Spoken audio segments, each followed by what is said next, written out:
You spend your life trying to be good. You hold doors open. You listen when no one listens back. You apologize first, even when you weren't wrong. You forgive because you were taught that forgiveness makes you free. You give and give and give until one day you wake up hollow. And in that hollow space, something whispers, was it kindness or fear? Because maybe what we call kindness isn't always virtue. Maybe it's camouflage. Maybe it's the quiet art of avoiding rejection, conflict, or the unbearable weight of saying no. How many times have you mistaken self-erasure for empathy? How many times have you called your silence understanding when it was really exhaustion? The world tells you kindness is light, pure, gentle, unquestionable. But what if light can also blind?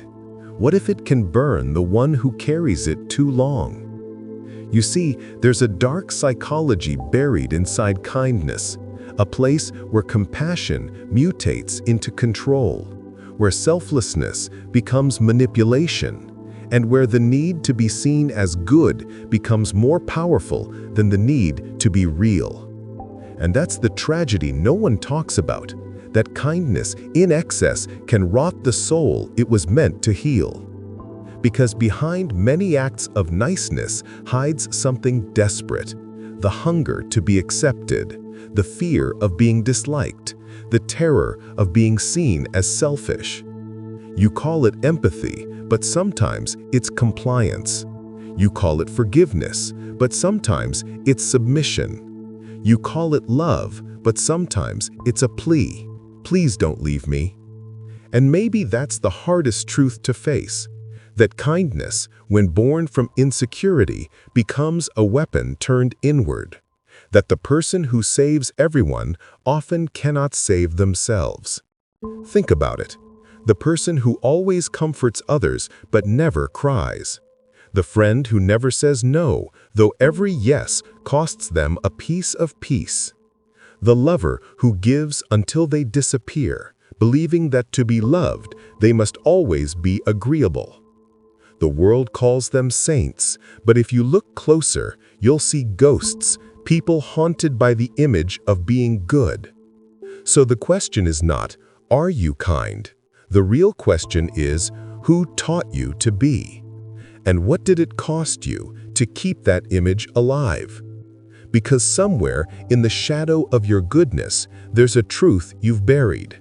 A truth that might just set you free or destroy the illusion you've built around your heart. Every virtue has a shadow, and kindness, for all its beauty, casts one of the darkest. Carl Jung once wrote that what we repress does not disappear. It festers in silence until it owns us. The same applies to kindness. Beneath many gentle smiles lies a repressed fury, the kind that forms when you've spent a lifetime swallowing your truth for the comfort of others. You learn it young, that to be loved, you must not offend, that to be accepted, you must adjust, that to belong, you must betray yourself, just a little, just enough to keep the peace. And so you begin performing goodness like a religion. You master the art of reading rooms, softening edges, diluting opinions, translating yourself into versions others find palatable. You become fluent in the language of emotional diplomacy. But beneath the surface, something erodes. Your authenticity, your will, your sense of self. Nietzsche warned that those who fight monsters should see to it that they themselves do not become monsters. But what if your monster is goodness itself? What if your morality is the very thing devouring you?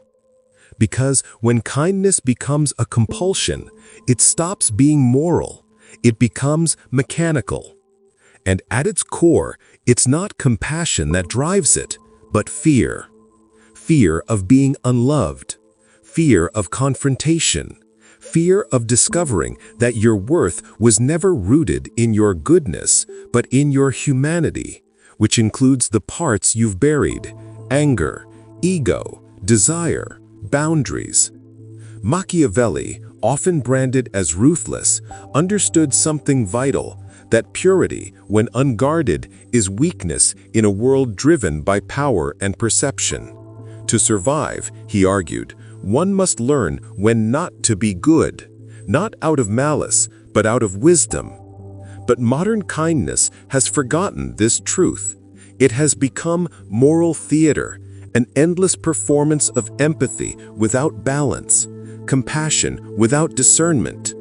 The kind person becomes the perfect target, exploited by guilt, drained by others, weaponized by systems that thrive on obedience. Their virtue becomes their leash. And yet, society praises this sickness. We glorify the strong friend. We romanticize the selfless lover. We call it noble when someone burns themselves to keep others warm. But tell me, what is noble about neglecting your soul? Kindness, at its truest form, is not the suppression of self, but the expression of it, rooted in strength, not fear. But somewhere along the way, we lost that distinction. And in losing it, we built a culture that confuses surrender with virtue, silence with grace, and self-betrayal with love. There is a quiet tragedy that follows the compulsively kind, a slow, invisible death that does not draw blood, but drains the spirit drop by drop. You start to notice it in the mirror first. That tired smile that never reaches your eyes, that lingering heaviness you can't quite explain. You tell yourself you're just tired, just overthinking, just being too sensitive. But it's not fatigue, it's erosion. Every time you silence your truth to preserve harmony, a small part of you vanishes. Every time you say, "It's fine," when it isn't, your reflection grows blurrier. The self becomes a ghost haunting its own body. And here lies the paradox. You do good for others, yet begin to resent them for not seeing how much it costs you. You love deeply, yet quietly wish someone would love you the way you love them, without having to earn it through service. This is the hidden burnout of the empath, the unseen suffering of the people pleaser, the martyrdom of the good person. Carl Jung might call it the consequence of the persona, the mask you wear to be socially acceptable, while your true self suffocates behind it.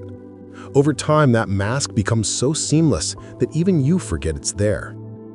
And this disconnection creates a peculiar kind of loneliness, one that can't be cured by company, because it isn't about others.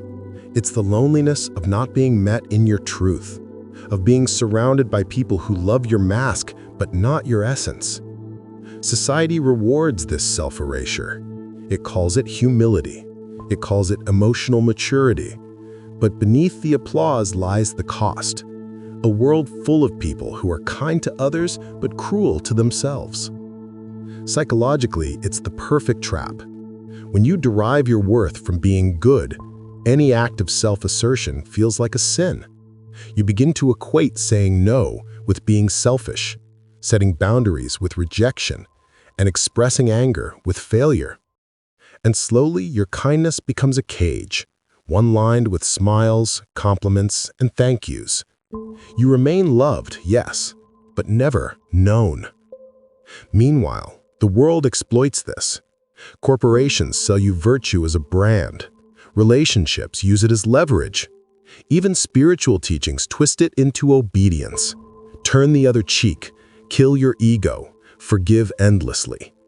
But endless forgiveness becomes self-erasure, and humility without self-respect becomes servitude. The unseen consequence of misguided kindness isn't chaos, it's numbness. A life lived for everyone but yourself. A love that gives endlessly but never receives. And perhaps that's the most dangerous thing of all, that you can live an entire life being good and still never truly live. Freedom never begins with defiance. It begins with a whisper, the quiet realization that you are tired of betraying yourself in the name of being good. One day, you wake up and feel it, the exhaustion of always being the bigger person, the weariness of saying yes when your soul screams no, the ache of holding the world together while your own world is quietly falling apart. That exhaustion is not weakness, it is awakening. Because rebellion, in its purest form, isn't chaos, it's clarity. It's when you finally see that peace bought with self-abandonment is not peace at all, but paralysis. You begin to question everything you've been taught. Who told you that love means constant sacrifice? Who decided that compassion means silence? Who convinced you that to be kind, you must never be firm? You start to realize that the problem was never kindness. It was conditioning. The world taught you that kindness and strength cannot coexist, that goodness requires surrender, that love means pleasing. But Machiavelli would argue otherwise. True power, he wrote, is not in how you serve others, but in how you master yourself. To command respect, you must first respect your own boundaries. To lead, you must learn to stand alone. This is the rebellion, the reclamation of inner authority. It doesn't look dramatic. You don't slam doors or burn bridges. You simply stop abandoning yourself. You stop explaining your worth. You stop apologizing for existing. You learn that saying no is not an act of aggression. It is an act of alignment. You realize that you can love someone and still refuse to be their emotional landfill. That you can forgive and still walk away. That you can care deeply and still choose yourself.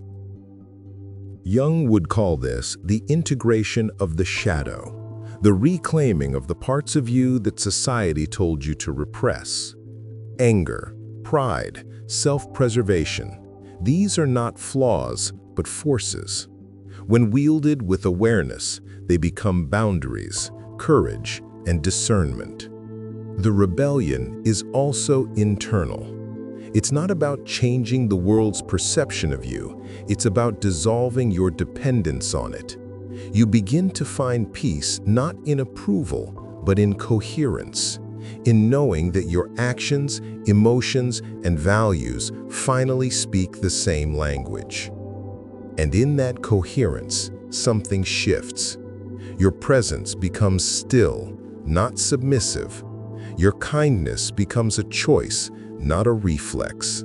Your love becomes sharp, not desperate. Because the truth is, people don't respect endless kindness. They respect energy that feels whole. The rebellion, then, is not about becoming colder, it's about becoming clearer. You stop giving what you don't have. You stop healing people who refuse to grow. You stop mistaking peacekeeping for peace. And somewhere in that quiet defiance, you remember who you were before the world convinced you that kindness meant losing yourself. Here is the truth most people never face until it's too late. Kindness, when divorced from self-awareness, becomes a slow form of self-destruction. You were not born to please. You were born to be. And being, truly being, means accepting that love without strength is dependency, that peace without boundaries is submission, and that compassion without discernment is naivety disguised as virtue. For years, you were taught that the highest form of goodness is selflessness, that to be moral is to make yourself small. But morality without consciousness is manipulation, not by others, but by your own guilt. You gave until it hurt, because you feared what silence might reveal, that your value had always been conditional, that beneath every act of generosity lived a quiet question: would they still love me if I stopped giving? And yet, the paradox of life is this: the moment you stop begging for worth through kindness, your worth begins to radiate effortlessly. The Stoics spoke of virtue not as submission, but as alignment, the art of living in harmony with one's nature. Seneca once wrote that the shortest path to peace is to stop wishing for approval and start acting with integrity. Integrity. That's the word kindness forgot. You can be gentle and still unyielding. You can forgive and still walk away. You can love deeply and still choose solitude. Because true kindness is not about what you give, it's about what remains of you after giving. Machiavelli, often misunderstood, understood this balance well. He knew that benevolence without discernment invites ruin, and that power without compassion breeds tyranny. Between those extremes lies wisdom, the ability to know when to give, how much to give, and to whom. The tragedy of modern kindness is that it has become hollow, a performance for acceptance rather than an expression of alignment. But the awakened soul no longer performs, it chooses. To live this truth is to embrace discomfort, the discomfort of disappointing others, of breaking patterns, of being misunderstood. But this discomfort is not punishment, it is purification. It burns away every false version of you that kindness once protected. And once that burning is done, what remains is not bitterness, but stillness. A stillness that cannot be manipulated. A kindness that does not collapse. A love that does not negotiate its own existence. This is the ultimate liberation, to live as you are, not as you are expected to be. To give because it aligns with your soul, not because it earns you safety. Because the world does not need more kind people. It needs whole ones. The ones who have mastered their shadows, sharpened their compassion, and learned that saying no is sometimes the purest act of love. So perhaps the real measure of goodness is not how softly you speak or how often you serve, but how truthfully you can live, even when kindness demands silence and your soul demands truth. And when you finally reach that stillness, you will understand. The goal was never to be liked, it was to be real.